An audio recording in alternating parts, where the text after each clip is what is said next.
So, hey guys, it's Mike here. We're doing Be a Rockstar Agent by doing these 15 things today. And this is a 2 hour elective CE class. And if you're here for a different class or something else, you're in the wrong room. But this is always the right room when we're together, right? So here's all my social media platforms. I'm going to flash a QR code next. And at the end, if you want to connect with me, love to connect with you. By the way, if you're not getting the emails for the CE classes, the easiest way to do it is just follow the team on Facebook. Every single class we do is posted there as an event. And I do roughly 15 to 20 classes per year. They're all free, mostly by Zoom. We're going to do a handful of in-person classes. I have one coming up at the end of the year at Infinity Title, for example. So if you like in person and you want to pop in and meet me one day, feel free to do that. But this is all my contact info. Notice what's missing. Anyone notice which platform is missing? Of course, it's Twitter or X. For some reason, I got booted about 2 years ago, and I don't know why. I didn't do anything wrong. I guess Elon has it out for me. So anyway, there's that QR code. Let me move my screen so you can see that. These are really cool, guys. So if you're not using an electronic business card, see, the tips are already starting. The Rockstar agent tips are already starting. So, my new teammate Dylan is on here. Everything for him is going to be new today. He's going to say, wow, I didn't know that. He might have a couple things he already knows, but even if you are an experienced agent, I promise you, if you stay engaged with me today, chat it up, you will take something away from this class. I promise you. I've done this very class on an international platform before. The brand we used to be with, I presented at the global conference. So I've done this class twice there, and I've done it there. I've done it locally. I've been to a couple different states to present for other brokerages. And so there's going to be a couple AI tips for you in here, app tips, book recommendations, little nuggets that you can take away and implement in your business that will help you do, by gosh, if I help you do one or two extra deals this year, then I've done my thing. Okay, but this one here, electronic business card. So you've seen the ones that you can get like a hard card, and you can tap it to give someone your contact information. I use Link. Now there's Blink, there's all kinds of them, and they're free. Now, of course, they want you to upgrade to unlock all the features, which you certainly can do. I haven't done that yet, but it's a really cool place in one location. You have all your social media platforms, your website, your phone number, your email address, even your photo. So when I share my Link contact, I could put this QR code on a shirt if I wanted to, and I'm going to show you that here coming up in the class.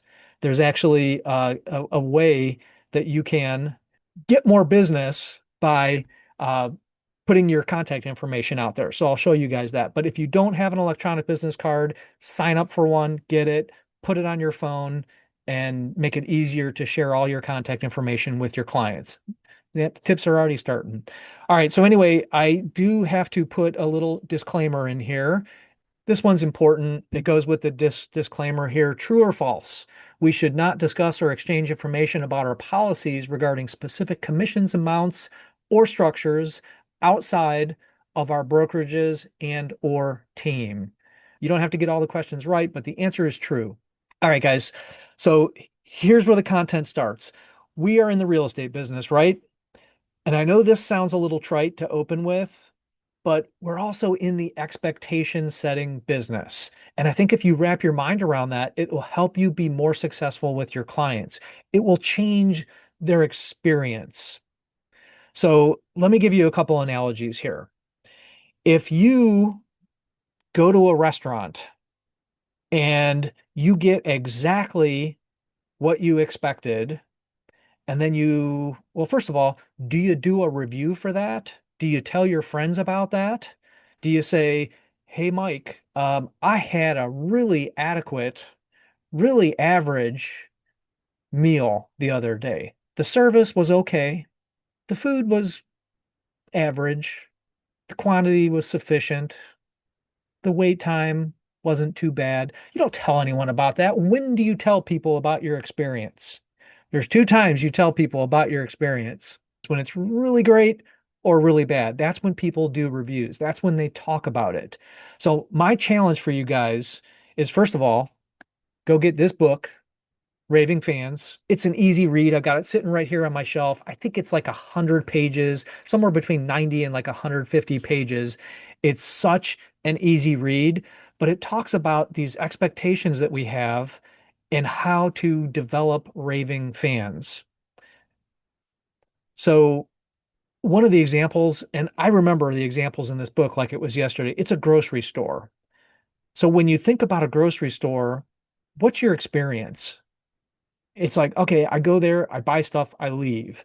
So how could a grocery store possibly change your expectations? How could a grocery store possibly make you talk about it? So quick question for you guys. How many of you have ever shopped at like Save a Lot or what are some of the other discount stores, even like a Drug Mart? Or how many of you have gone to Heinen's, Mark's? Thank you, Teresa. Aldi. See, Aldi's an anomaly. We'll have to talk about that a little bit. But or have you gone to Heinen's or Whole Foods? I mean, first off, I there's a great coach who I'm going to mention here in a second, Terry Watson. When Whole Foods first came out, he said this line, and I'll never forget it. He said, or as I like to call it, whole paycheck, right? They charge more, right? Whole Foods charges more than Aldi, charges more than Giant Eagle, Kroger, Save a Lot. And how do they do it? It's because they have better product, better service, better employees, maybe, but they're able to charge a premium just because of the difference in the expectations that they meet. Dollar General, right, Mike? So you've got this, which is what I expected or less, or you set these expectations really high. Grab this book. It'll give you ideas on how can we take a service that we provide, which is very vanilla, right? The public thinks you're all the same. Realtors are all the same. What's different about you? So, getting back to expectations and exceeding expectations, what's the name of the class? Be a rockstar agent by doing these 15 things. I already gave you a bonus at the beginning. And guess what? It's not going to be 15, it's going to be 30 things. By the way, this is my favorite class that I teach. I love doing it because there's just so many little gold nuggets in it. And I promise you, you guys will take something away from it. So, great book recommendation. It really helps you develop your value proposition, which we'll talk more about on subsequent slides. All right, number two, I mentioned Terry Watson, right? Oh, let me go back to the first thing, the expectations thing. Isn't We're generic, right? The public thinks we're generic. Real estate agents are real estate agents. Buyer's agents, your door openers. Listing agents, all you do is put me in the MLS, put up a sign, and wait for the phone to ring, right? One way we can set ourselves apart is how we make people feel. So I'm going to go back to another restaurant analogy real quick. And I want you to think about this and how it could relate to your business, how it could relate to what you do and how you make your clients feel. You probably think I'm nuts, right? What do you mean how they feel? Mike, you either did it or you didn't. You either sold them a property or you didn't. But I'm telling you, it's the distinction. It's why I've got hundreds of reviews online, and some people struggle to get reviews because they didn't make their clients feel a certain way. So, restaurant analogy. You walk into a busy restaurant, you get seated, 5 minutes go by, and no one has stopped by your table. A mere 5 minutes. No one has acknowledged your presence. No one has done anything. And then 5 minutes later, someone comes to your table and says, "Thank you for waiting. Can I get you guys some waters to start or anything else to drink?"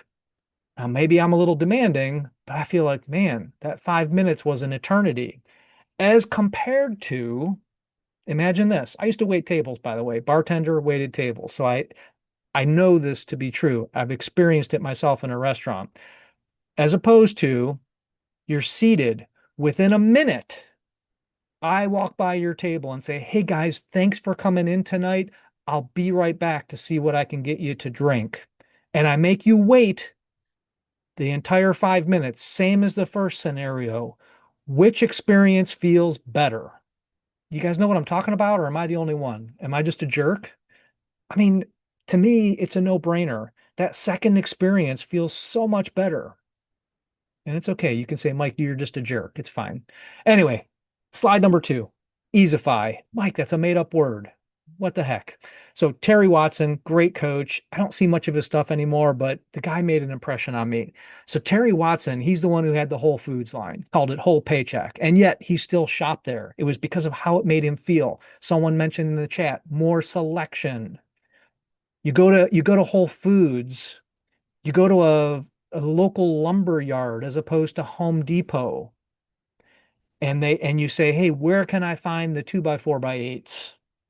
And at Home Depot or Lowe's, I love both stores. Okay. They say that's aisle 12 and they walk away. You go to Whole Foods, what do they do? What do they do different at Whole Foods, guys? Anyone ever been in there or a really exclusive store? What's different about that experience? They walk you over, Shakita. And Shakita gets the first gold star of the day. There you go, Shakita. Treasure that. Those are worth money. They walk you over. That little distinction makes you feel a certain way about their service. And it also easifies things for you. Okay, this is the Terry Watsonism. Easify it's a combination of easy and simplify, right? As service providers, how easy do you make it for your clients, for your vendors, for other agents to give you what you need, to help you on this road to closing a sale? Do you make it simple? So easify, easy, simplify. And it's a fact. I guarantee you, the easier you make it for someone to do something, the more likely they are to do it. So there's something in our business. If you're taking notes, jot this down. Who knows what a CTA is? If you're marketing, which I hope you're all in the business of marketing, you're all in the business of sales. I like to think of us as advisors, but if you're out there trying to get more business, you're in sales.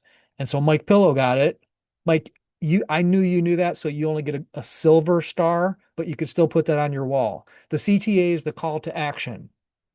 Everything that you guys do, every piece of marketing, every post on social media, every email you send, every sign you put up has a call to action, right? It's your CTA, call to action. And the easier you make it for someone to perform that activity, the more likely they are to do it. So if I put up a yard sign, what's my desired call to action? Call me, right? Come see the house. Susan says, right? Come see the house. You're trying to get showings. Meet me. Robert wants appointments. Nice. Robert, everything should lead to an appointment, right? You want to sell the house, see the house. Now, what could I do on a sign to easify the process of making all of these things happen? List the phone number clearly, QR code, bam, that's a freaking platinum star. But seriously, what can you do on a sign? Make the print big enough. Use a rider, maybe a different color. Some of our riders are red with white lettering. Have a verbal call to action, like the words call me. I like that. Now, I think the call me is implied when the phone number is put up there, but hey, why not? I have a friend in El Paso, Texas. This is going to sound crazy to you guys, but he had the stats to back this up. He had signs printed that he would put in the yards of his listings that said the following: open house daily. Now, do you think he was really there holding an open house every day? Nope. Why did he put up open house daily signs? What kind of call do you think he got? What was the call to action? The call was, hey, when's the open house? Open house daily makes it seem really available. It's low hanging fruit. He got more appointments. People would ask about it. Yeah, I love it. Okay, so Easify. The easier you make it for someone to do something, the more that likely they are to do it. By the way, guys, I'm going to show you how I Easify appointments. I'm going to show you here later in the class how I make it so easy for people to schedule with me that I wake up most mornings to an appointment on my calendar while other agents are out there hammering on the phones, trying marketing, spending money. I wake up because of how easy I've made it to an appointment. Someone who dropped a time on my calendar and say, Mike, I want to talk to you about real estate. I'll show you. I'm going to share that with you. It's no secret. Number three, using technology to create efficiency, not waste time. Raise your hands if you feel like, oh my God, I'm overwhelmed by all these tech tools. I'm overwhelmed by social media. I feel like it's a big waste of time. This morning, I'll tell you guys, I'm going to share, I'm going to get a little vulnerable with you. Just don't tell anyone what I'm about to tell you. I woke up extra early and I said, yes, I'm going to get more work done this morning so that I have more time later to spend with my family, playing with my dog, doing something fun. What do you think I did when I got up this morning? Take a wild guess as to what I spent the first 45 minutes of my day doing on the couch, sitting with my dog. Anyone got a wild guess? Scrolling. Dylan, first CE class ever in his career, and he gets the gold star. Scrolling. Yeah, I scrolled for 45 minutes. I want that 45 minutes back, but whatever. So, guys, I have a little exercise for you to do. I want you to grab your phones and I'm going to show you something real quick. By the way, yes, that's my dog on the home screen there. That's before her face got all white. But hey, my face is getting white too. That's what happens when we age. People say, oh, it sucks to get old. And I say, yeah, it's better than the alternative though, right? All right. So if you have an iPhone, this is for you. If you have an Android, I have some very careful instructions for you. Take the Android, okay? Find your trash can, drop it, go get an iPhone. I kid, I kid. I don't know how to do this for Android, but I'm sure there's a similar way to do it. But you iPhone users, if you're curious about how you actually spend your time compared to how you think you spend your time, do this. Go to settings, screen time, and then there's a tab for see all activity. Now, iPhone's always changing, and I did this a couple years ago, so it may be slightly different now. But in screen time, there's a place where you can see all your activity, and it's going to show you. Some of you have these reports set up, and you'll get a report every week. Oh, your screen time was up X percent, down X percent. Here's your daily average of screen time. You guys are probably looking at this going like, geez, Mike, you're on your phone 6.5 hours a day. Here's the catch. I'm going to show you what this was all about. See all activity, and then you can see all activity and it'll break it down for you. It'll break it down so you can see which apps you're actually spending and how much time you're spending. So I actually don't mind seeing messages here as number one. I worry that Facebook or Instagram is going to be number one. And I'm like, oh, Mike, you waste a hell of a lot more time than you think you do scrolling on social media. This is still true today. And here's the thing, messages is almost always open on my phone. Now it only measures when you're like have it actively open on your phone. But look at that. Number one is messages. I love texting. I'm going to show you a stat about texting here in the second hour that's going to blow your mind. I think, unless you already know it, unless you've already taken this class, you might already know this stat. Texting to me is a very efficient use of my time. I'm communicating, I'm having conversations in an extremely efficient manner. What's more efficient, a text, a phone call? I was going to say email, but I think email and text can be pretty close. But a phone call is going to be a lot longer than a text. And I could set an appointment by text faster than I can set one by phone. And what's the goal of every single real estate agent? When you guys do your business plans, what are the goals? There's really two goals of every business plan. Now, goal number one is have a certain number of conversations, which leads to goal number two, which is appointments. And there's a ratio. We know that if we have X number of conversations, it'll lead to Y appointments. And everybody is different, right? So Dylan, who's a brand new agent, doesn't have past clients. He doesn't have a huge sphere. He's a young guy. He's not old like me. I've got a huge sphere. Most of my conversations are going to be with past clients from referrals. So he's having more conversations with people he doesn't know. He's going to have more conversations to set the same number of appointments. But the whole idea here is efficiency. How do you spend your time? How do you spend your time efficiently to get the maximum number of results? We'll we'll cap that we'll cap that off there. All right. Let's keep on going. So guys, we talk about efficiency, and one of the conversations I like to have is, hey, what tools are you guys using? So what I want you to do while I'm talking about 2 pages of tools here is drop your favorite tech tools that create efficiency, have results for you that are not time wasters. Now, of course, Facebook, Instagram could be time wasters, but they also can be very efficient. So as I go through this list, as you see a category, just say, hey, Mike, I use such and such and such. Like line number 3, Chat GPT, Claude, Gemini, there's Perplexity, there are other AI tools. And so I'm curious what you guys are using. So let me just start from the top here. Some of my favorite efficiency tech tools: cloud storage. Right. Is anyone still using paper? Yes. On our meeting this morning, someone was talking about how they had to drive to see an agent. There was a listing agent who didn't do electronic signatures, barely did email. They had to drive to meet them to hand them hard copies of documents. Is that very efficient? Hey, that's how we had to do it in the old days. My teammate Dylan was like, "Oh, I see," or no, it was Devante. Devante was like, "Oh man, I see how you guys had to do it in the old days." And I'm like, "Dude, how old do you think I am?" And then I realized, yeah, I did written documents too. But electronic documents have made it so efficient for us, right? We don't have to save that paper. We don't have to worry about that paper getting lost, damaged, burned, flooded, whatever.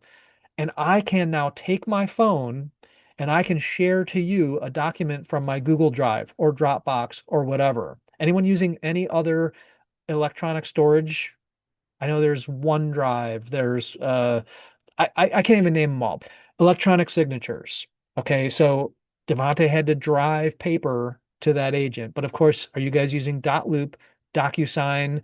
What are some of the other ones for electronic signatures? By the way, did you know templates can be a huge stackable layer within your electronic signature platforms to save you more time? When I get a new listing, I can produce an RPD, residential property disclosure, for my sellers to sign in under a minute. Can you guys do that? Hopefully you can. Hopefully, yeah, Mike, I'm doing templates. I'm awesome too. Very good. I can produce listing paperwork. I can produce the initial buyer paperwork. We got to have buyer sign stuff now, right? I can do that all in less than 2 minutes. I drop their names, their email addresses. The templates are already filled out. I have a couple boxes I have to fill in. The rest of them are automated. I'm going to show you what one of my templates looks like in a second. So guys, AI. I do a 1 hour Chat GPT elective that is coming up sometime at the end of this year. I'm not sure. Go to our Facebook page, but I do a 1 hour Chat GPT class. We're now expanded into Claude.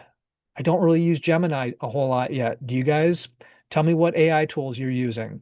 But AI is saving us so much time right now, and we've only scratched the surface. So those of you who are like, yeah, yeah, Mike, I know I can ask AI questions and it gives me much more detailed answers than search, than Google, you're not even scratching the surface.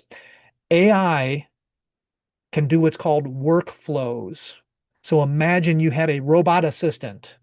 Like you could get a robot and say, um, do this research, keep track of the research you've done previously so we're not duplicating our activities, write me some blogs, write me Google business posts, save it to my Google Drive, draft an email that I can review before hitting send. It could even post that stuff to your sites if you want. So Claude has something called Cowork now. And I know you guys, some of you are probably like, oh no, Mike, this is the beginning of the end. I've seen Terminator. I know what happens. But you can give Claude control of your computer. It can move the mouse. It can click. If your MLS allows it, Claude can actually do your listing input for you if you're logged in the MLS. ChatGPT, trying to keep up, has a function called work.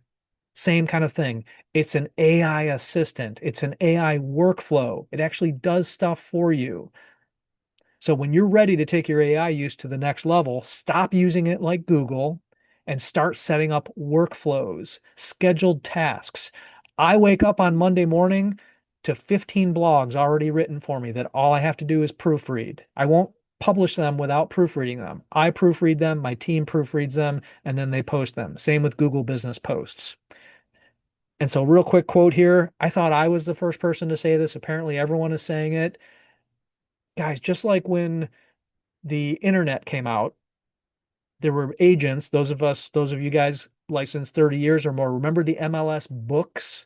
All you guys 5 to 10 years, which is the majority of the room here, or a third of the room or more. MLS book, Mike, what are you talking about? Yes, there was a book that looked like a phone book, and I got to check myself because a lot of you are going, phone book, what's that? All right. So phone book was a big, thick book of all the names and phone numbers of everybody who wasn't unlisted. Well, back in the day, we didn't have the internet. When I rode my dinosaur to school uphill both ways, we didn't have the internet. So how did we find out about new listings? Newspaper ads, MLS book, and the new book would come in. And those of you who remember this say yes, like give me a high five or something. You'd fight over the book. All the new listings are out. I need the book. And there'd be a couple copies of the book, and you'd be fighting over it so that you could look at the new listings in your area, on the streets you were looking, in the price range, call your clients and say, there's a new ranch for sale in Seven Hills that fits your price range. Let's go see it right away. We didn't have showing time. We had to call the agent, schedule an appointment. So another tangent alert here, but my point is that the AI agent, okay, I'll get there. Bear with me. So we had no internet. We had MLS books. Internet came out. Agent said, "Oh my God, the internet. They don't need us anymore. They being buyers. They can just go on the internet and see the listings. What's my value?" Well, yeah, those agents whose value was I have control of the MLS book, sure, they faded away. And then Zillow came out. And what did agents say? Zillow, oh my God, they can see the photos. They can schedule appointments. They can do everything. You can sell your home on Zillow. Why do they need us? Yes, those agents that said, why do they need us? Zillow's going to replace us. They faded away. It's the same thing with AI. AI will not replace you, just like the internet didn't replace us, just like Zillow didn't replace us. AI won't replace you, but what will happen is that agents who use AI will replace agents who don't. It's as simple as that. AI using agents will be more productive. They'll have more time. Here's the key, guys. Those of you saying, Mike, you haven't convinced me, this last statement hopefully convinces you. It's not the use of AI necessarily that's going to make agents replace you. It's the extra time that we get to spend on relationships. It's the extra time that I have because I'm not writing blogs. I'm not doing a lot of those activities.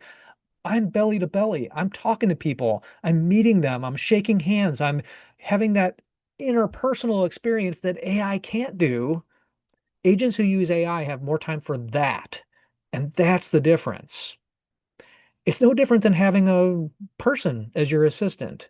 If you have an assistant, first of all, say yes. If you have an assistant, a human being assistant, do you get more done or less done because you have an assistant? Do you have more time for showings, more time for listing appointments, or less time? Of course, it's more, right? If you have an assistant doing activities that are non-income generating so that you can focus more on income generating activities, you will be more productive. It's the same thing with AI assistants. So guys, that's my sales pitch on AI. I might throw a couple more tips in the rest of the class, but I do offer a 1 hour class that's kind of an intro. I do need to do an advanced or intermediate AI class for you guys, and that'll be coming soon. All right, video stuff. CapCut. I know my teammate Mike Pillow, he uses the heck out of CapCut. He does his own video editing. Now, the next step for him, of course, is get an assistant to do the video editing for him so he can produce more video. If you produce more video, you've got more content out there, more people are likely to view it, to click it, to contact you. Opus Clip is a really cool tool. Anyone here using Opus Clip? It takes a long video, AI reads it and says, here's a bunch of short videos, and it does the work for you. Captions is a really cool tool. I think CapCut does everything Captions does now, or almost everything that it does now. It'll put captions in there. It also has a really cool feature, a teleprompter. So if you guys struggle with doing your videos, CapCut and Captions has a teleprompter. I think CapCut has it. Captions definitely does. That's the tool I've been using for a while, where if I want to do a really polished video, just like the people you see on the news, they're reading off a teleprompter, right?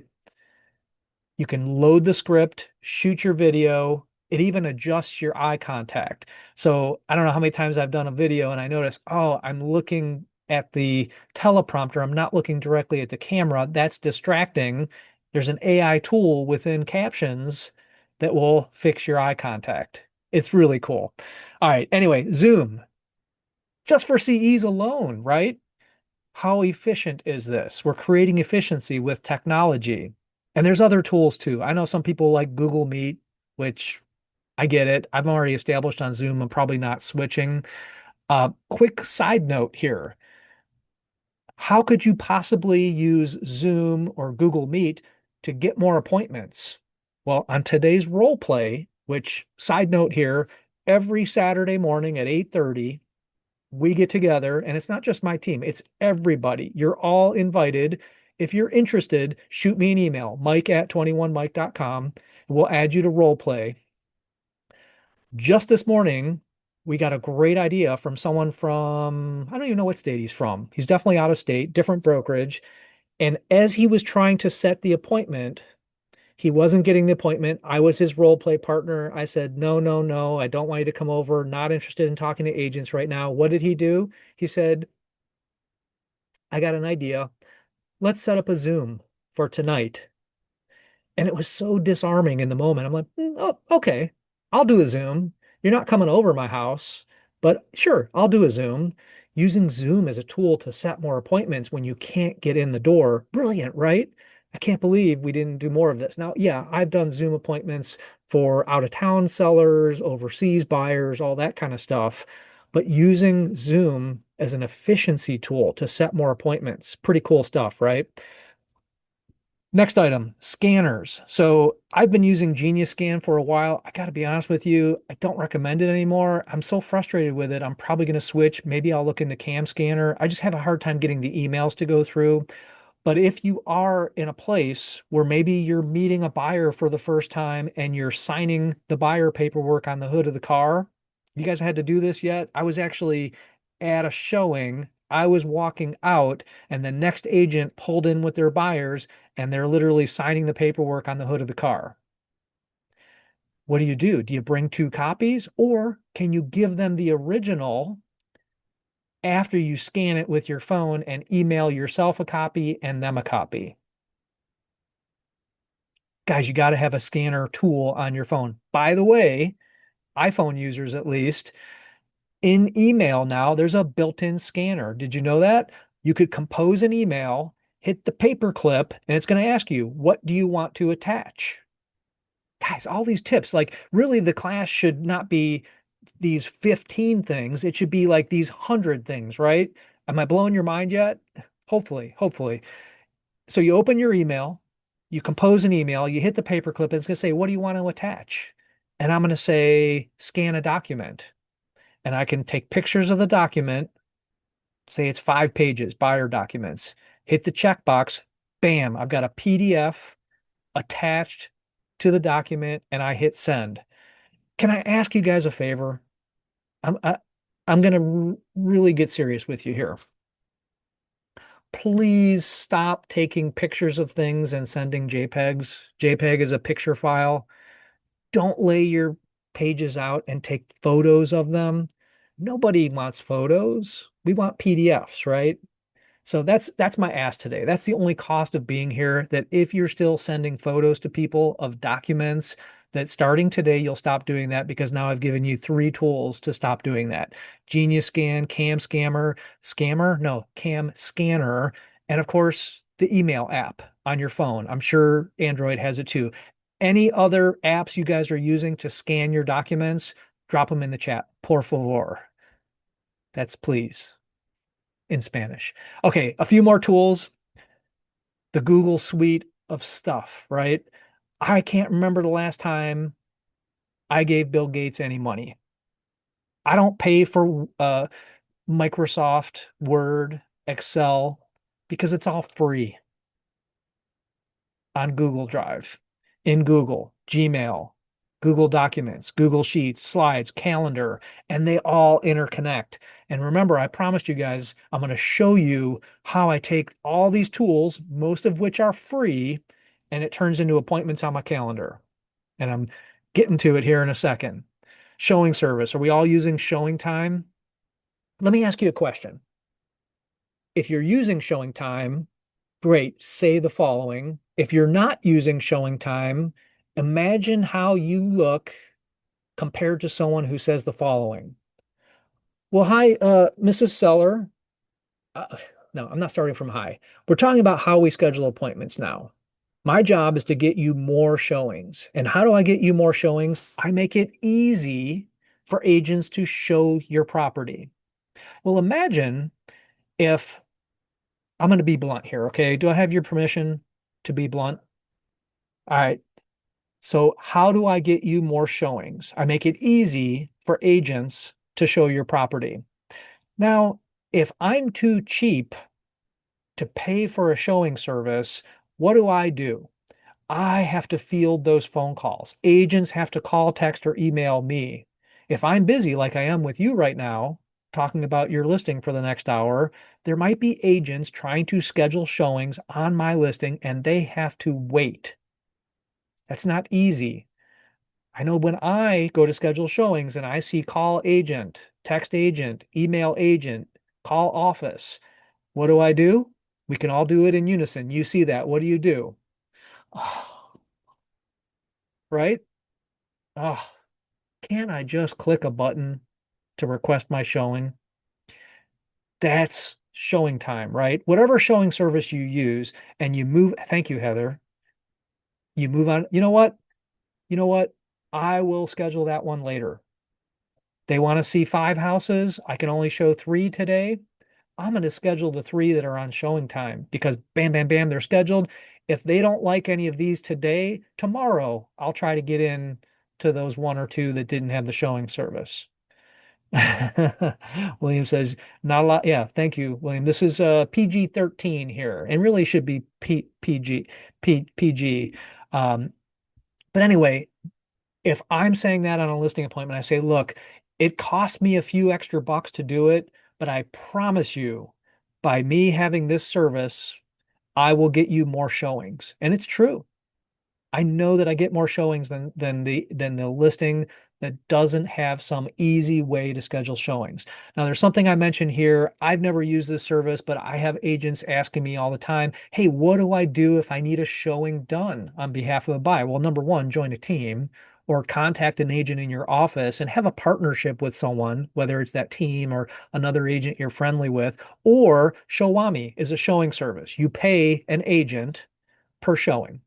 And you guys, if you can look into it, again, I've never used it, but I've heard great things about Showami. I do believe they're here in Ohio. You can sign up and you can do showings for other agents and they pay you. Now, I worry that I'm introducing my clients to other agents, and what if they like them better than they like me? Because frankly, I'm kind of a jerk sometimes. So they, you know what? You're a lot nicer than that Mike guy. Can we work with you? I don't know how that works. I don't know. Calendars. Are you guys all using electronic calendars? It was so hard for me to part ways with my paper planner. But I got to tell you, I'm way more organized now with an electronic calendar. And I use Google Calendar. There's all kinds of, like every app has its own calendar, but use a calendar and integrate it with the other stuff that you do. Okay, I get appointments from showing time and it appears on my Google Calendar. Do you think that helps me stay more organized? Heck yeah. There's also a tool called Doodle, which I'll briefly mention here. I love this tool. So you're trying to schedule an appointment with multiple people, it creates a poll. You ever try to get 5 people on the same page for what time you can meet? Check it out. It's free. Calendly's free. Of course, there are upgrades that you can pay for, and that's what they want. That's how they get you. That's how they get you. I don't know what that was. That's my 1920s gangster voice. And that's how they get you. Yeah. Sorry, I don't know where that came from. All right, Canva. You guys making designs? You making flyers? You're making thumbnails? Canva, great free tool, has an upgrade. Okay, you guys are probably all using Canva. Interestingly, many of these tools are now integrated into AI platforms. So you can use ChatGPT, you can use Claude Cowork and have it log into Canva. Assistants. Okay. Maybe you don't want to hire a full-time assistant. Fiverr and Upwork are just two of the many platforms out there where you can sub out a project. You can hire a graphic designer. You can hire an architect, a draftsperson. You can hire someone to uh, do data filtering for you, data mining, and you can hire them on a project basis. Hey, I need this thing done. Will you do it for $100? You can hire them hourly on Upwork. Hey, I need you 10 hours a week. You can hire transaction coordinators. Again, we have 2 transaction coordinators, but if you don't have that luxury, if your brokerage or your team doesn't have a transaction coordinator or you're a solo agent, did you know you could go and get a transaction coordinator and they'll charge you per file, per closing? Anywhere from I've seen like 395 to 695 per file to have a transaction coordinator. Guys, there's all these tools out there to help leverage your time so that you can focus on income generating activities. Does following up with title, lender, other agent, does that generate you new business? Yes, it helps close a deal. And those of you saying, hey, yeah, it does, it is an income generating activity because it gets me closer to the finish line of my deal. No, you're missing the point. You should be filling your pipeline. Brian Buffini talks about this in his trainings. I did a Brian Buffini training probably 15 years ago, and he talked about the real estate roller coaster, the commission roller coaster. You have all these deals pending. You've got 1, 2, 3 deals pending, and you're looking at that income, and there's that peak, and then you close that 1 or 2 or 3 deals, and then what happens? Your income drops for the next 30 to 60 days. Why? Because you weren't filling the pipeline. You weren't continuing the income generating activities. You weren't having conversations that lead to appointments, that lead to new business. That's the real estate roller coaster. If you can flatten that out by delegating some of your non-income generating activities, you'll have a steadier stream of income. Maybe it's like this. It's not going to be flat. If you want flat, go get a job. All right, break in a couple minutes. I'm losing my voice. I got to get a drink of water, but I'll finish up this page. Hootsuite and Buffer, 2 tools for publishing to social media. Mike, I don't do social media. It's too time consuming. I don't have time for all those posts. You can schedule your posts with tools. And then expense tracking. Expensify is just one of many tools, tracking mileage, tracking your expenses, et cetera, et cetera, et cetera. 4 hour work week, 4 hour work week. Grab it, read it. It's freaking awesome. Talks about leveraging your time, being more productive. It also talks about mental health, unplugging from the news, for example. I was just on a class with Chris Smith, great author. I'm going to mention his book a little further down. He talked about how you can eliminate keywords from your feeds. Yeah, Patricia, I Googled what you typed. And I'm like, I don't know what that is. Anyway, Chris Smith talks about eliminating keywords from his feeds. And so he eliminates both Democrat and Republican, anything having to do with any of the names. So just, and it's not a partisan thing. He just, I don't want to hear any of that noise in my Facebook feed, in my Instagram feed. I didn't know you could do that. But anyway, 4 hour work week. He talks about how to delegate, eliminate. So delegate tasks, eliminate tasks from your plate, automate things, in your workflow, which leads you to the L in the deal, liberation. So taking those steps to liberate yourself from the mundane, from work even. Pretty cool book, great concepts, has a great chapter about using virtual assistants. Those of you saying, "Oh, I don't need a VA. I don't know how would I possibly use a VA?" Just grab this book for the chapter on VAs. I'm telling you, totally worth the read. And Tim Ferriss is a hoot. Yes, he likes himself a lot. Let's just leave it at that. But I like Tim Ferriss. He's got a lot of really good content. He does a podcast where he interviews successful people, and just the little things you take from his podcast is pretty amazing. All right, let's keep it going. You're probably going to be like, Mike, leave effective voicemails. I know how to leave a voicemail. Guys, how many times do you get the following voicemail? Hey, it's Mike, call me back. That is what not to do in your voicemail. If people aren't calling you back, if you're leaving leads messages, for example, and you're leaving a basic message like, "Hey, it's Mike, you called about 123 Main Street, let me know how I can help." Of course they're not going to call you back. They got that same message from 10 other agents. Leave effective, compelling voicemails. When I do this class in person, I jam the microphone in front of people. I know I'm a jerk. We've already established that. I say, "You're leaving me a voicemail. I called you about a property. Beep, go." It's kind of fun to hear what people say, but have something compelling in your voicemail. Have a clear CTA, call to action, in your voicemail. How about, "It's Mike. I'm calling you because I need this piece of information. I need to know what time the such and such is happening." That way, if they call you back, they can tell you what you needed. You didn't even have to have a conversation. "Mike, you're a jerk. Don't you like to talk to people?" "Not really." "I'm sorry. I'm exaggerating. I like talking to people, but I hate phone tag.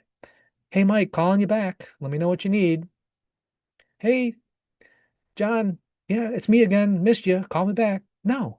Tell me what you need. Tell me why I should call you back. "Hey, John, it's Mike. You called about 123 Main Street. That property just hit the market and it sounds like you'd like to see it. I'm free today at 4 p.m. or tomorrow morning at 10 a.m. Let me know which time works better for you and I will set the appointment. I will also text you if that's easier for you to get back to me. Teaser for an upcoming slide." How you like that? I didn't know I was going to learn about leaving voicemails in Mike's class. Guys, multiple forms of communication. Nothing drives me crazier than when I pass a lead to a teammate and I say, "Hey, how'd that go? Did you ever connect?" "Oh, well, no, I left them two voicemails and didn't hear back." "Okay, great. That's a start. Did you text? Did you email?" "Well, no, but I figure if they were serious, they would call me back." Mm-mm-mm. These leads, they're not sitting there on Zillow going, let me click this button just because I got nothing better to do and I want to see how many agents call me. No. The lead I heard a coach at a national event say the following, and you guys think I'm a jerk? This guy said, you ready for this? "The leads don't suck, you suck." I was like, whoa, that's kind of jarring. Anyone know who that was? Take a guess who that was in the chat. I'm just kind of curious. I'm not going to say who it was, but take a guess in the chat. But seriously, try multiple forms of communication. How many times have you left a message for somebody, two messages, three messages, and then you send them a text and what? They respond in the next 10 seconds? Do you know why that is? I'm going to show you the stats in a second. People respond how they like to respond, how they like to communicate. Did you know the response rate for text is 45%? Emails are 8% and 5% for voicemail. I think those last two numbers are awful high. This is from an old stat I saw. I bet text is even higher now. But the point is that text is the number one responded to form of communication. Are you using it? And then this one, like I alluded to, communicate with people how they want to communicate. I'm going to show you a Kevin Hart meme. How many of you guys love Kevin Hart memes? The comedian. This is one of my favorite memes. I've seen this on Facebook. I stole it. Right. So if they text you, text them back. If they email, email them back. Now, I'm not saying don't try other forms of communication. In fact, go back a slide. I'm saying try them all. But if I send you a text, that means I want to communicate with you by text. That's what was most comfortable for me. I'm telling you that because that's how I communicated with you initially.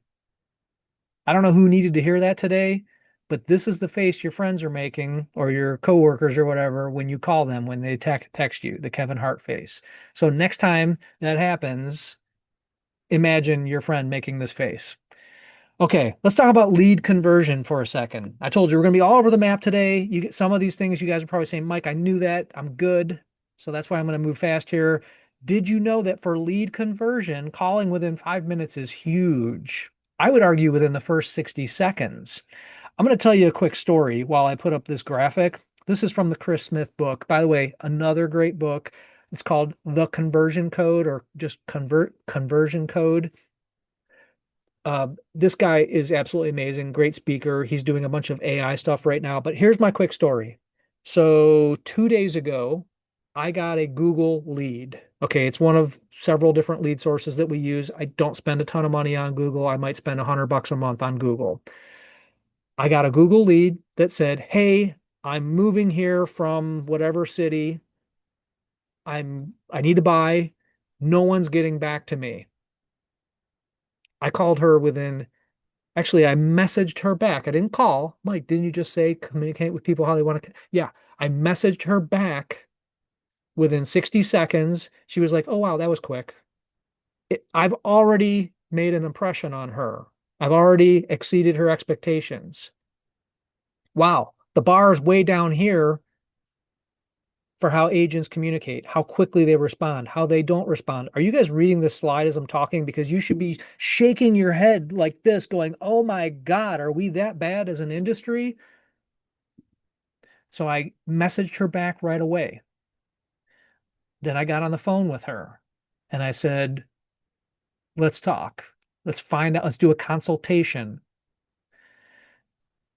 I dug deep with her, another concept from the conversion code. I found out a bunch of stuff about her. I know exactly what her job is, where she wants to be, what she's looking for in a home, how she wants to finance.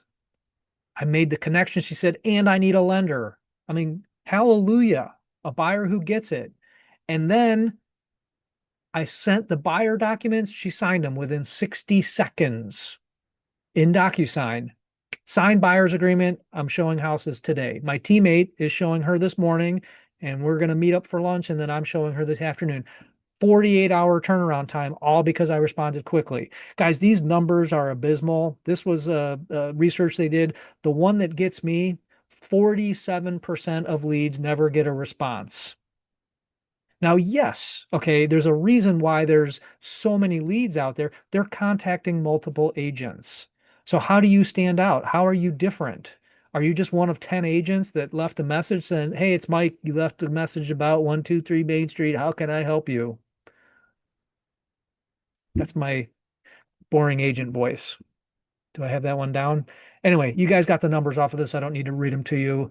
Guys, want to convert more leads? Even just an inquiry, I'm not even talking paid leads. I'm talking about you have a listing. They contact you and say, "Hey, I saw your listing. I want to see it." That's a lead. Don't think paid necessarily. Okay. All right. Number of contacts. Earlier, I said, drives me crazy when my teammates said, "I called twice. They didn't call me back. They must not be interested. The leads suck." Nope, dude, you didn't try enough times. According to Chris Smith, 6 is the ideal number of contacts. Back in the day, when I rode my dinosaur back and forth to work, I had a list of crappy leads. I didn't know any better. I was like Dylan, first year in the business, part-time agent, working a full-time job, driving home from work every day. I would call all my leads. Now, what's interesting about that is I was doing something that I didn't even know was a thing. I was batching my time. I had lead gen time blocked on my calendar. I'm driving home from work. It's dinner time, best time to call. I didn't even know I was doing it, but I was calling from 5 to 6:30, the best time to call people. And I had a list of leads and I would go through that list and they were garbage leads, guys. This was in 2009 in the heart of the foreclosure crisis. And I was buying leads from a company called ushud.com. Anyway, I'm calling these leads back. They're the worst of the worst. I didn't know though. I was paying $200 a month and I was getting like 30 leads a month, an average of a lead a day. I would store them in a folder. And while I was driving, yes, I was on my phone while I'm driving. I'm sorry. I would call them and I would call them and I would call them and call them and call them. And one of my favorite stories is Ed Hill. I love it. He's been now a two-time client. I called that man for a year, more than six times. That's for darn sure. Sometimes I texted, sometimes I'd email. A year I reached out to that man. Nothing. All of a sudden, I get a message from Ed. Hey, Mike, I'm ready to start looking at houses. This one looks interesting. So I call him back, and what I wanted to say was, WTH, Ed. I called you for a, but what did I say? Hey, Ed, got your message. Glad we finally connected. I can show that property to you tomorrow evening. How's that? Showed him a house. 7 years later, sold that same house when he relocated out of state. Okay, not bragging, but persistence, contacting leads more than once. You get a hand raiser, someone who raises their hand. Isn't that a gift? All right. Anyway, let me step off my soapbox. Great email subject lines. Have you guys ever gotten the email string that's RE colon, RE colon, RE colon? You want people to read your emails? Great subject lines. You want to be able to find information later? Great subject line. Address, content. Here's some tips for you. If I want to find it later, 123 Main Street, removal of contingencies. How's that for a great subject line? These are the bad ones. Either no subject line, which is my least favorite one, or all these other ones. You guys can read them. The worst. They won't get opened as much as things that include this kind of stuff. How about urgency? You want to set more appointments? You want more responses? State clearly what it's about. Create some urgency. Even in your marketing emails, guys, if you're using a CRM and sending out marketing emails and your subject lines are boring, I have an idea for you. I know you guys hate getting spammy emails, right? Oh, another newsletter, another this, another that. Don't you read one occasionally that has a subject line that makes you say, what? Expires at midnight. Whatever the opportunity is, next time you get one of those emails, even if you don't care about the product and you're just going to delete it anyway, don't delete it. Save it in a folder. You can name it after me, Mike's Marketing Ideas. You don't have to, though. Save it in a folder and repurpose that content for you. Expires at midnight. Don't miss this opportunity. Whatever it is, ask a question in your subject lines, especially your marketing. Something like, did you know? How about that? Simple as that. Or did you know there's a new whatever? Did you know about this loan product? Did you know about this new neighborhood? Anyway, great email subject lines. Here we go. Some more tips. Action required. Follow up for next steps. Use AI to help you come up with ideas. Hey, I'm writing an email about this. Give me 10 ideas for great email subject lines. Pick one. Be specific. Great email subject lines that get people to open them. Now, that's a very basic use of AI. When I talked about earlier about workflows, awesome stuff. At a minimum, stop just Googling stuff and ask it to think for you. Come up with ideas. How about signatures, guys? So I told you I'd give you some tips and tricks on how I get clicks that lead to appointments, and I've done nothing. How about your email signature? What if I told you that your email signature is a marketing piece that you're not using to its full potential? Oh, but Mike, I do say at my email signature, your referral is the highest compliment, blah, blah, blah, blah, blah, blah, blah. Now, look, if you have that in your email signature, I'm not criticizing you personally. Mike's a jerk. How many times am I going to say that today? What's the over under on that? But seriously, your email signature is a marketing piece. It's an opportunity. Every email you send is an opportunity for that person to say, I should either email him back, call him, set an appointment, visit his website. All those things are potential calls to action, right? Now, I love David. He's a good friend. He's not in our market, so I figured I could pick on him a little bit. And he may have changed his email signature since we did this. But guess what happens when I click on David's email signature? Anybody have a wild guess what happens if I click on the phone number right here? Nothing. It opens a bigger version of this picture. What do we want to happen? Easify it.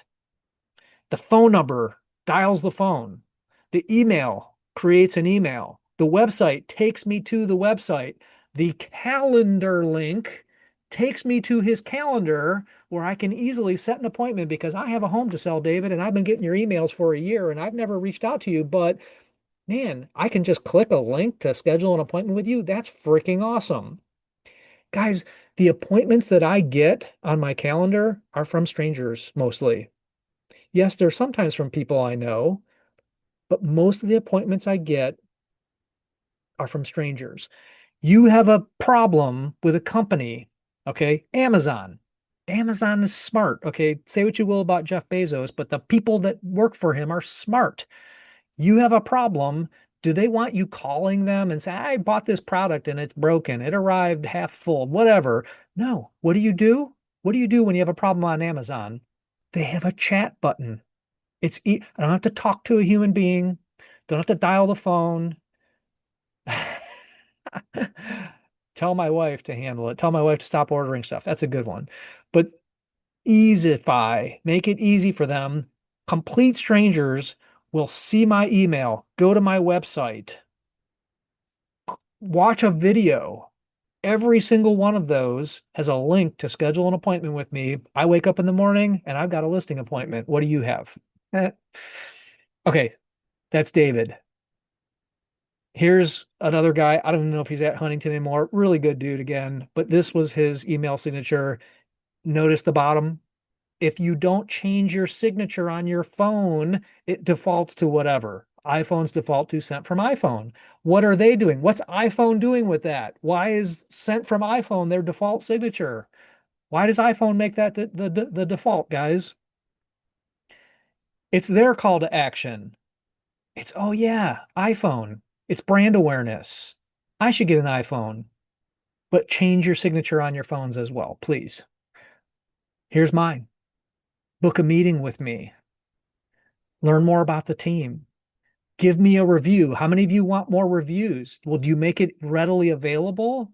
Does every communication have the potential for, oh yeah, I promised Mike I'd give him a review and I didn't do that yet. He just emailed me again. Let me do that now. Follow me on social media. Notice Twitter's missing. If anyone knows Elon, say, hey, what's up? Why is Mike banned from X? I keep wanting to call it Twitter. I feel funny calling it whatever. Phone number, website link, brand. Okay, let's keep it going because we're on a roll now, right? Video messages. Use more video everywhere. Guys, what is the number one form of content consumed online? Hands down, the number one form of content consumed online, video. Still number one, has been for 15 years. Tom Ferry, 18 years ago when I got started, was talking about make more video. Why? It lives forever. I mean, except shorts. There are little worker bees out there doing things for you. People watch your video, but it's also the number one form of content. How about this? On role play this morning, again, 8:30 every Saturday. If you want to join us for role play, email me, Mike at 21Mike. But anyway, this morning, really great role play with this one dude. And I said, okay, when I hung up with you, I was thinking I might cancel that appointment. Yeah, I just got you off the phone. We set an appointment. What do you do now to make sure I keep the appointment? First thing out of his mouth was, I send you a calendar reminder and I'm going to send you a video message. I said, tell me more. What does it say? He'll just do a quick selfie video. Hey, Mike, great chatting with you today. Looking forward to talking about getting you downsized out of that big house. I will see you at 6 p.m. tonight with you and your wife, Brenda, on the Zoom link that I'm going to send you right now. See you then. A little harder for me to cancel now. I'm not saying you're not going to get cancellations, but it's hard enough to make an appointment. How about keeping it? How many people set an appointment with you and cancel? Oh, that never happens in our business, right? Anyone ever drive to a house for a listing appointment and they're not home? It's happened to me. And the lesson I learned, confirm the appointment. Calendar link, send follow-up message. How about this one? Some of you are going to object to this. I'm ready for it. Tell me why you don't like this. Who doesn't want more listings? Raise your hand. I better not see any hands. I can't see you, but of course we all want more listings. But how do most of us start out? Working with buyers? It's easier to get buyers. It's easier to work with them. We're not having to sell people on the services of selling their home. So when you close a buyer transaction, get a sold rider with a QR code. Remember, we talked about that earlier. And ask the buyer, hey, it's been great working with you. Can I ask you a favor? Do a review. And oh, by the way, after closing, would you mind if I put a sold sign up in your yard for a week or two? And pro tip, the busier the street, the bigger the sign. Use a big ass post sign if it's a really, really busy street. Hell, bigger signs always, but a regular yard sign can suffice.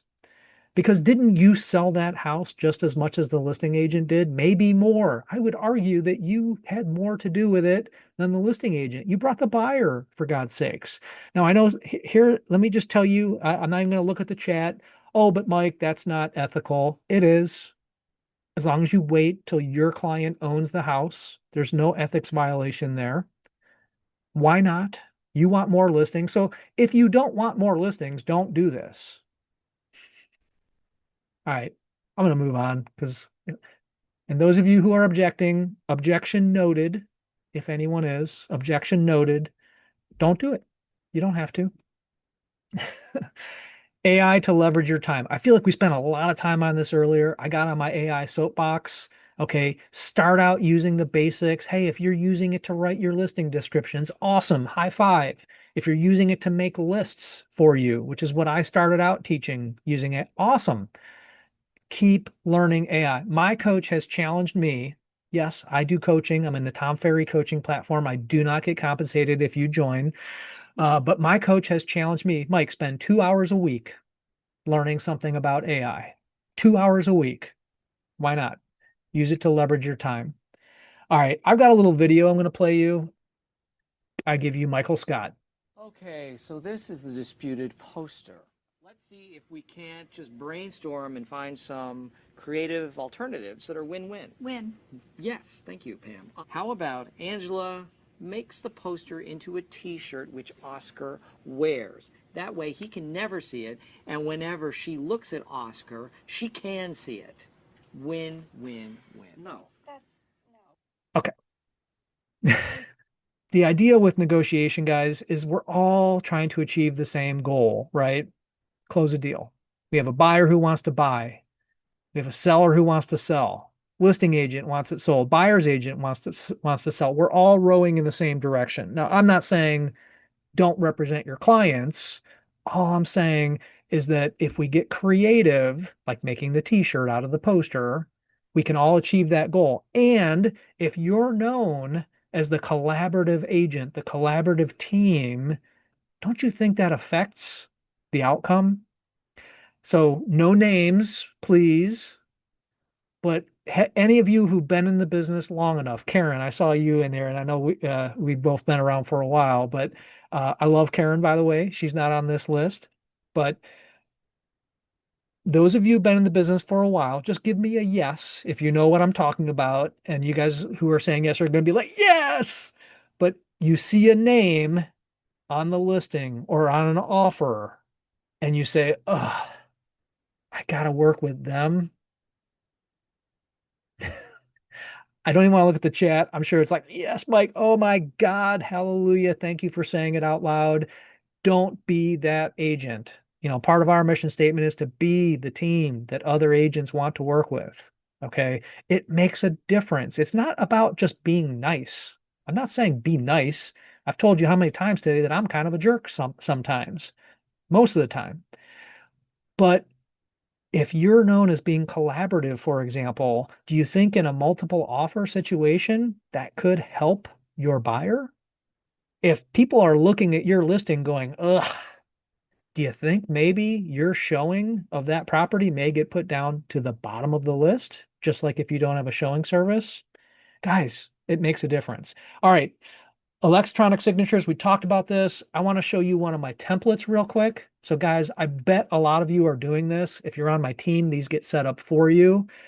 Set up the documents. They're already populated with buyer one, buyer two. Oh, this is a listing, seller one, seller two. All I got to do is put in the names and email addresses, and all these fields are already populated. I can send people, I fill in seller one, seller two. My assistant even gets a copy when it's done. You can have a copy go to your admin, to your office. All this happens automatically. Delivery of offers. If you have your template set up, buyer one, buyer two, sign all the documents, upload the RPD. Yes, you have to drag and drop signatures on the disclosures, on the lead paint. There are still certain things you have to populate. But then what about, do you think it's important in a seller's market to have your offer delivered quickly? How many of you are getting it and then when you have time, saving it and sending it to the listing agent? Why? Have it go immediately in .loop or DocuSign or whatever, zip forms or whatever the heck you're using, instantaneously. And then follow up. Hey, Mike, just sent you over an offer an hour ago. I was on an appointment. You should have gotten it. If you don't see it, let me know. In fact, I'm just going to send it to you again to make sure you got it. Templates, guys, so valuable, time saving, and maybe helps you win if you're in multiple offers. Electronic storage, camera scanner, we talked about this stuff. Contact information everywhere. So I want to introduce you. Hold on. Everywhere. Why not? Here's a list I recommend that each and every one of you take a couple minutes out of your day, maybe even use AI, say, make me a list of everywhere my contact information should be. If it's missing somewhere, you're missing a possible marketing opportunity. You're missing a call to action. It should be everywhere. One of the biggest ones I see missing is I can't tell you how many dot loops and DocuSigns I get with no agent contact info. Guys, true story. I'm not making this up. I get offers and I want to talk to, hey, this offer is pretty good. It's in the running. I want to talk to that agent. Surely their phone number is somewhere in this. Nope. And how do I have to get it? I log in the MLS, go in roster, member, search the name. I got to go through all those steps. And I do it, but maybe not everyone will. You know what? This agent's offer is similar. Let me call them first. Hey, they agreed to our terms. Done. Did that agent possibly just lose a deal because they didn't make it easier for me to contact them? Several conversations there. But anyway, contact information everywhere. Spend 10 minutes even, think about where your contact information could be that it's not. Do you have magnets on your car? That's probably on oh, there they are right there. All the apps. Have you guys filled out all your profiles? I was on a training the other day and they were still talking about go to realtor.com, homes.com, Zillow, make sure your profiles are filled out. I'm just thinking, oh my God, in today's day and age, are there really profiles that aren't filled out? Do agents really not have their profiles filled out? So everywhere you can have your contact information, put it. In fact, let's see if I time this right. My friend Evans, Mike, you know Evans, he told me a story, posted this on Facebook, I think, walking through the airport. I think the back has his QR code. Walking through the airport, he was in either one of the New York airports. He said he had 3 real estate conversations from wearing this sweatshirt, all because what his shirt said.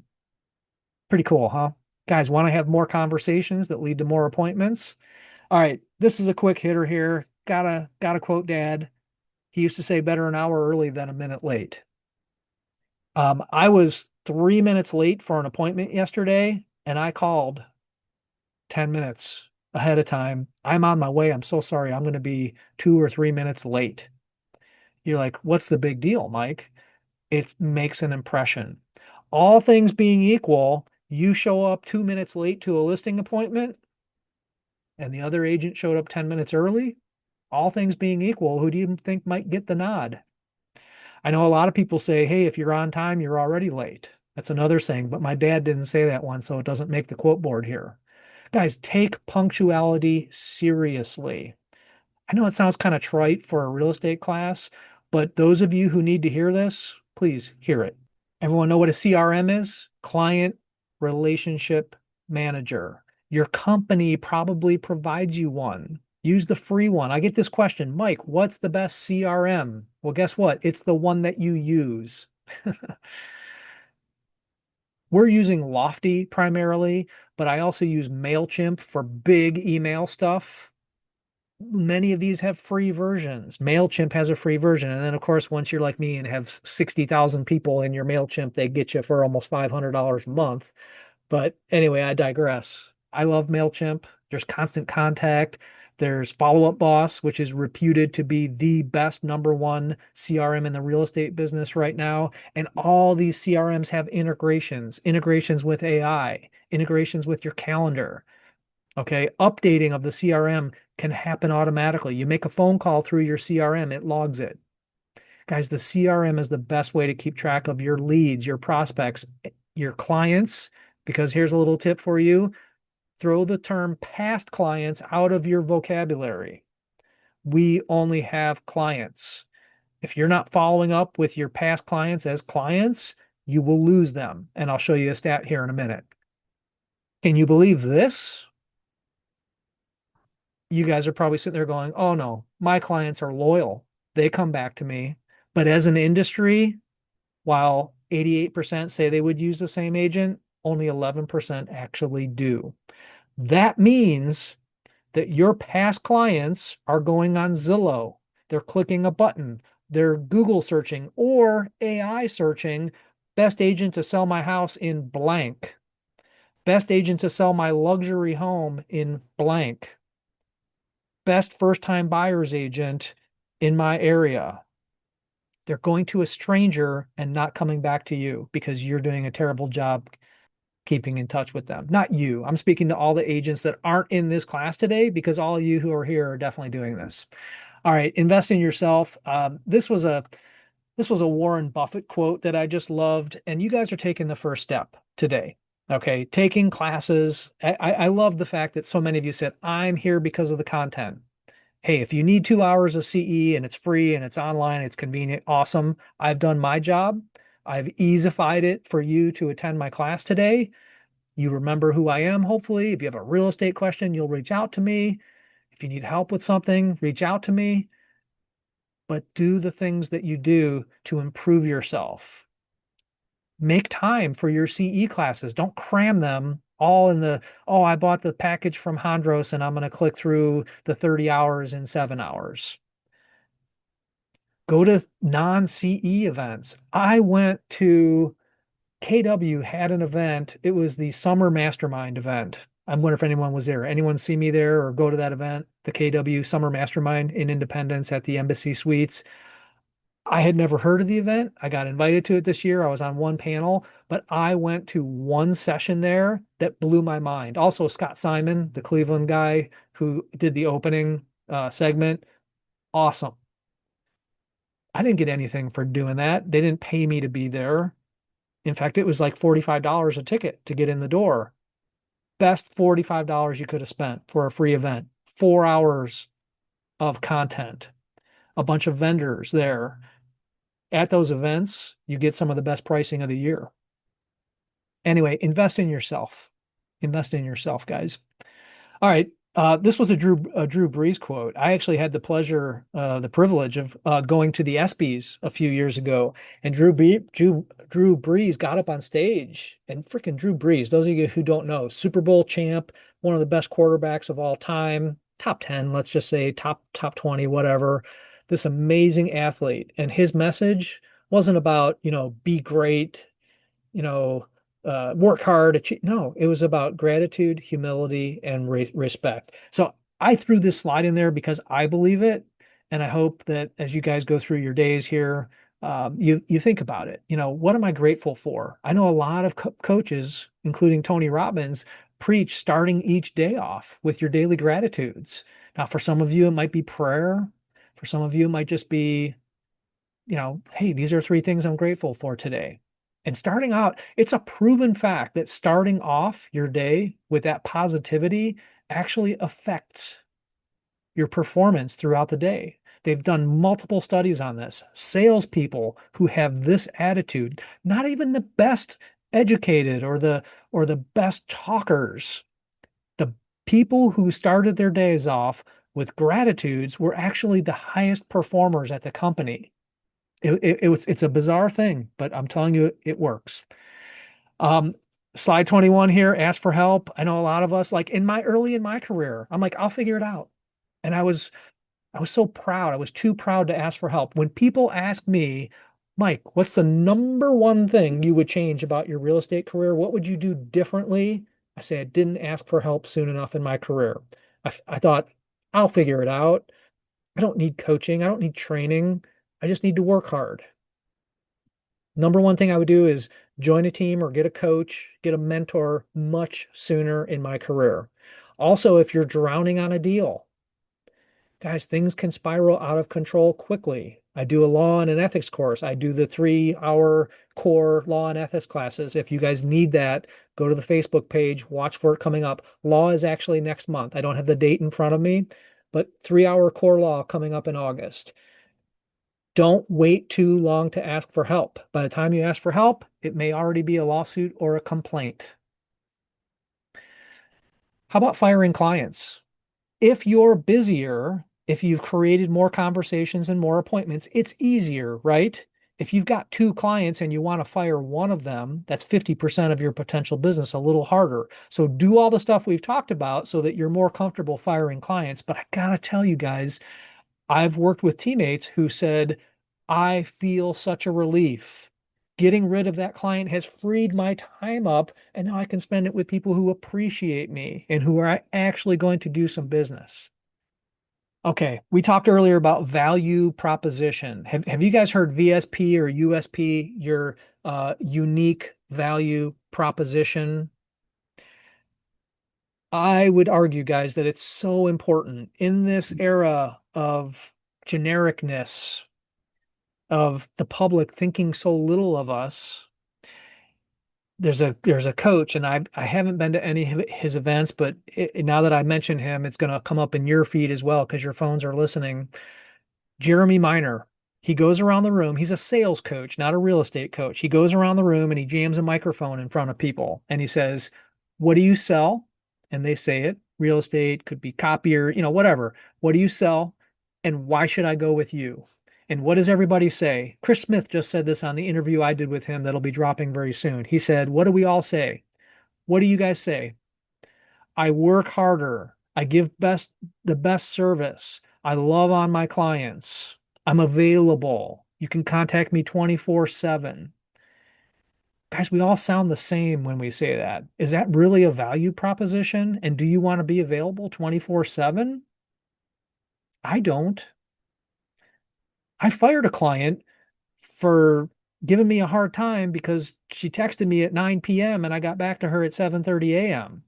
Well, I texted you at 9 p.m. And I said, well, yeah. And I got back to you the following morning. We talked about this. These are the hours I typically work. And I got to be honest with you, I get up freaking early and 9 p.m., I'm already in bed. Oh, well, that's not acceptable. And I said, in so many words, well, great. It was nice working with you. Now, I tried to salvage the relationship, but at the end of the day, we parted ways and I was happier for it. But the value proposition, back to that, is something that you have to quantify. Now, is it like me over 3,000 deals, 18 years in the, no, for Dylan, year one on the job, really month one on the job, he can't say any of that. So what he may have to lean on availability. He may have to say, like, I'm going to be honest with you here. Say, do you really want to work with someone like Mike who has no time for you? Or do you want to have me? Right now, you're my first client. You're one of three clients I have. I only take so many clients at a time. You can be one of them. You're my VIP buyer. You're on the short list. I specialize in this area. I specialize in working with doctors. Sometimes, guys, there's a saying, there's riches and niches. And if you say niches, the saying doesn't work, but there's riches and niches. And the more narrow you make your value proposition, you might attract more clients. Kind of an interesting concept, right? I know it seems contradictory. We want everyone to be our potential client, every sale, every area. What if you narrowed it down and said, I'm the Apple Valley Lake expert like Mike Pillow? Look it up where it is. Beautiful lake. Mike will even take you out on his boat. Know your value and how to communicate it. Photos. Was this a professional photo? Guys, pay for professional photos. Sometimes we don't, but at least make them good. And if you do take your photos with your cell phones on your listings, at least turn your phone this way, please. This was clearly taken with a phone. If this was your listing, I apologize. These are already old, so probably nobody we know. That's just a quick hitter. Those of you guys with listings and you're taking your own photos, at least make them good. Thank you. All right. Thorough documentation. All the tools we have, guys. Believe me, the first time you have a complaint or a lawsuit, you're going to want to have your documentation. When I do my law and ethics classes, one of the things I do is I go through what I call the police blotter at the end. So every year they publish all of the complaints, all of the punishments that were doled out by the division. And I literally saw one that said, failed to save documents, specifically a pre-approval letter. I was like, what?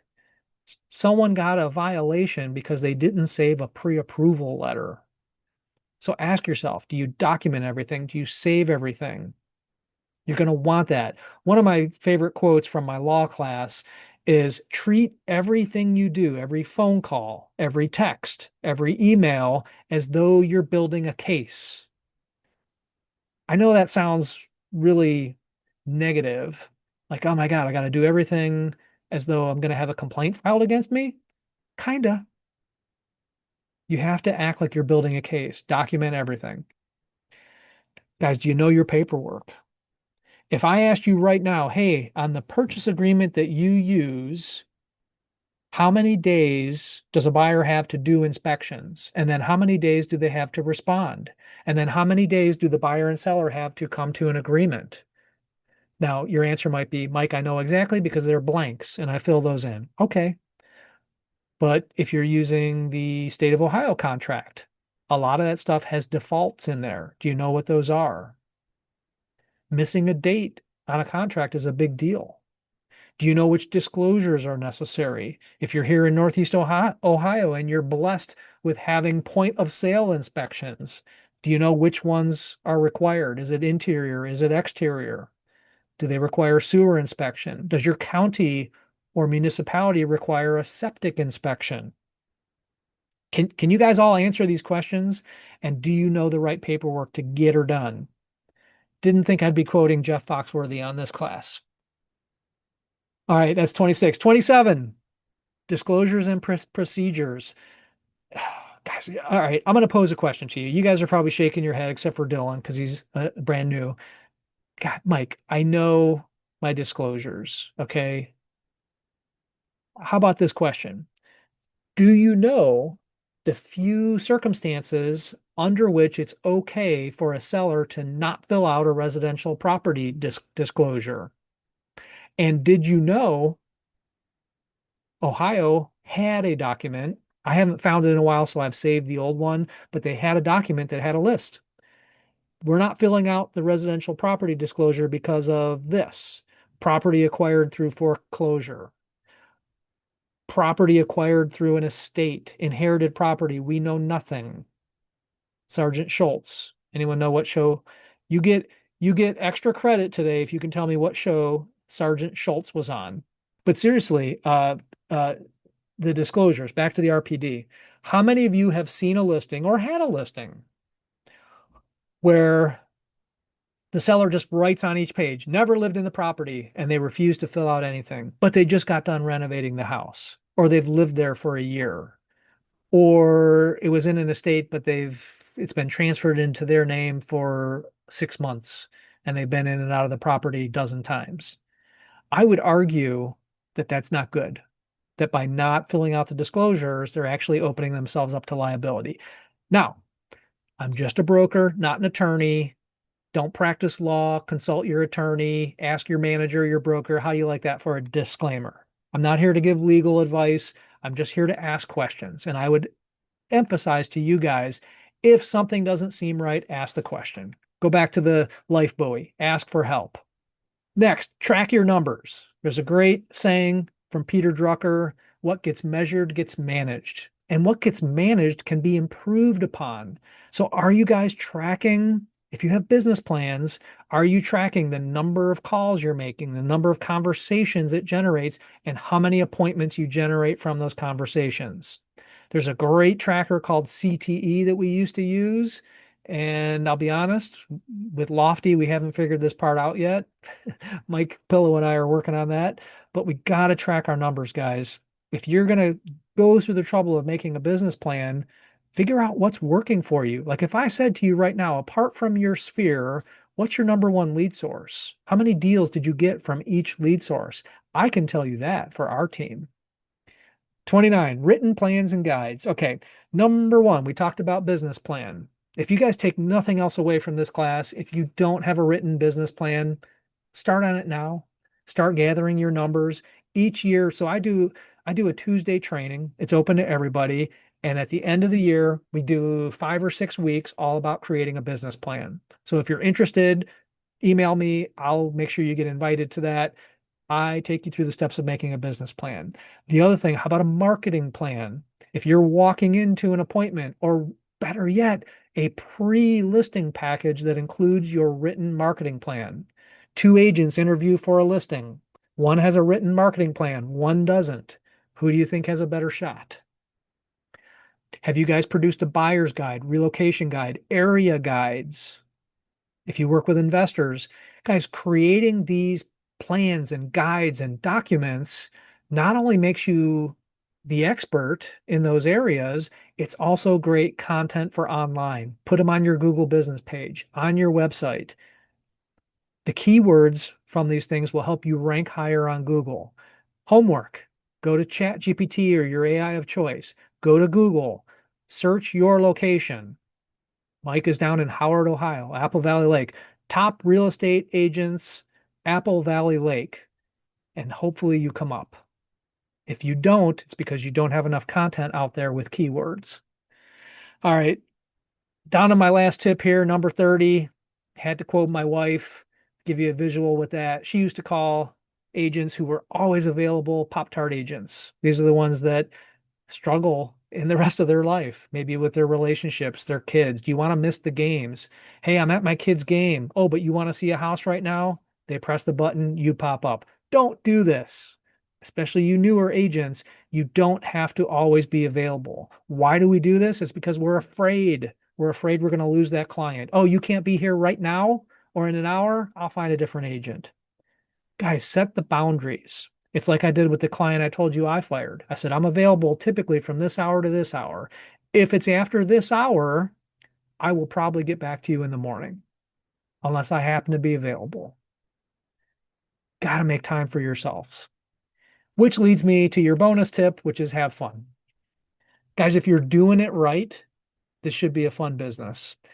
So guys, I'm going to wrap it up. I will go into Q&A here in a minute and answer your questions. If you had a question and you didn't get a chance to drop it in Q&A yet, please just do it now. I'm going to flash my contact info up again, that QR code that you can scan. If you do it, you do not have to sign up for Link, okay?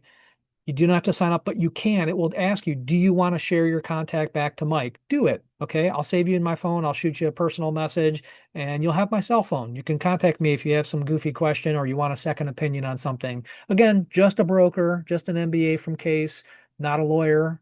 You know, ask your people for help, ask your lawyer, your manager, your broker, but I'm always happy to have a real estate conversation. So, all right, guys, let me reduce this. There is my QR code. I'll move this over here. Uh, okay, hopefully you guys can see it. Just scan this, save me in your phone, send me a message back.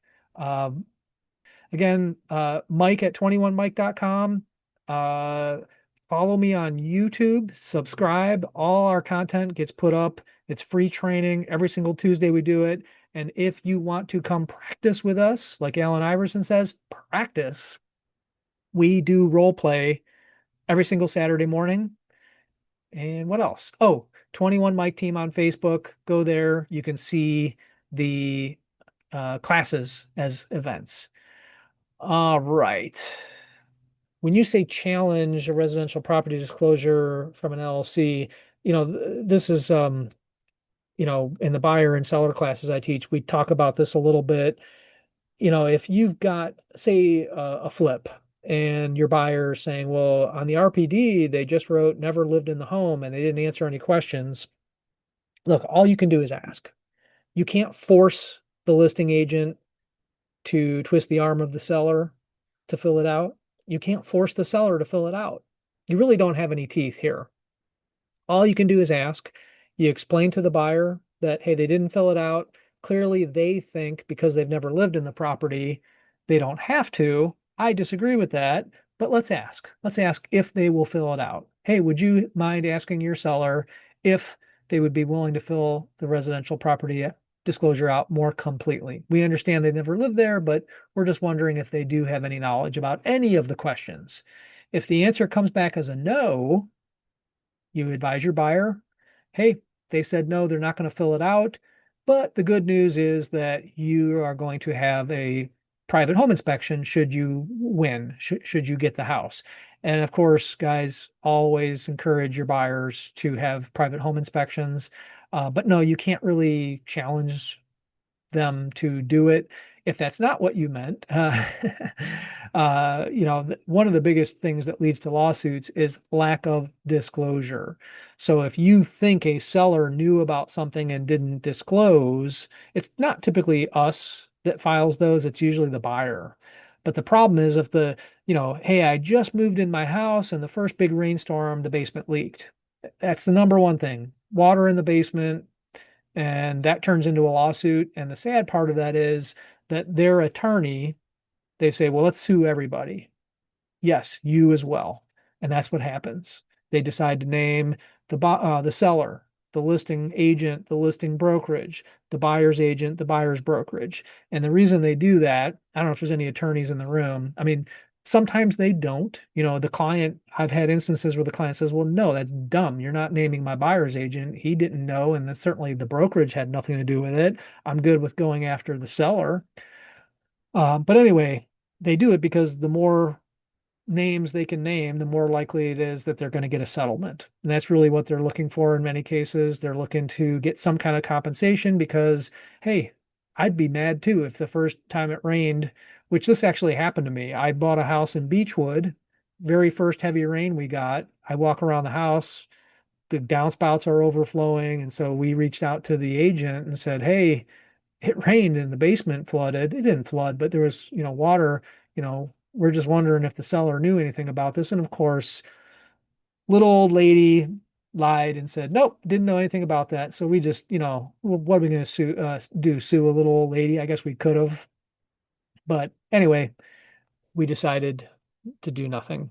I hope you all have a productive week and weekend and rest of your year. If you need to talk to me, it's Mike at 21mike.com. Take care.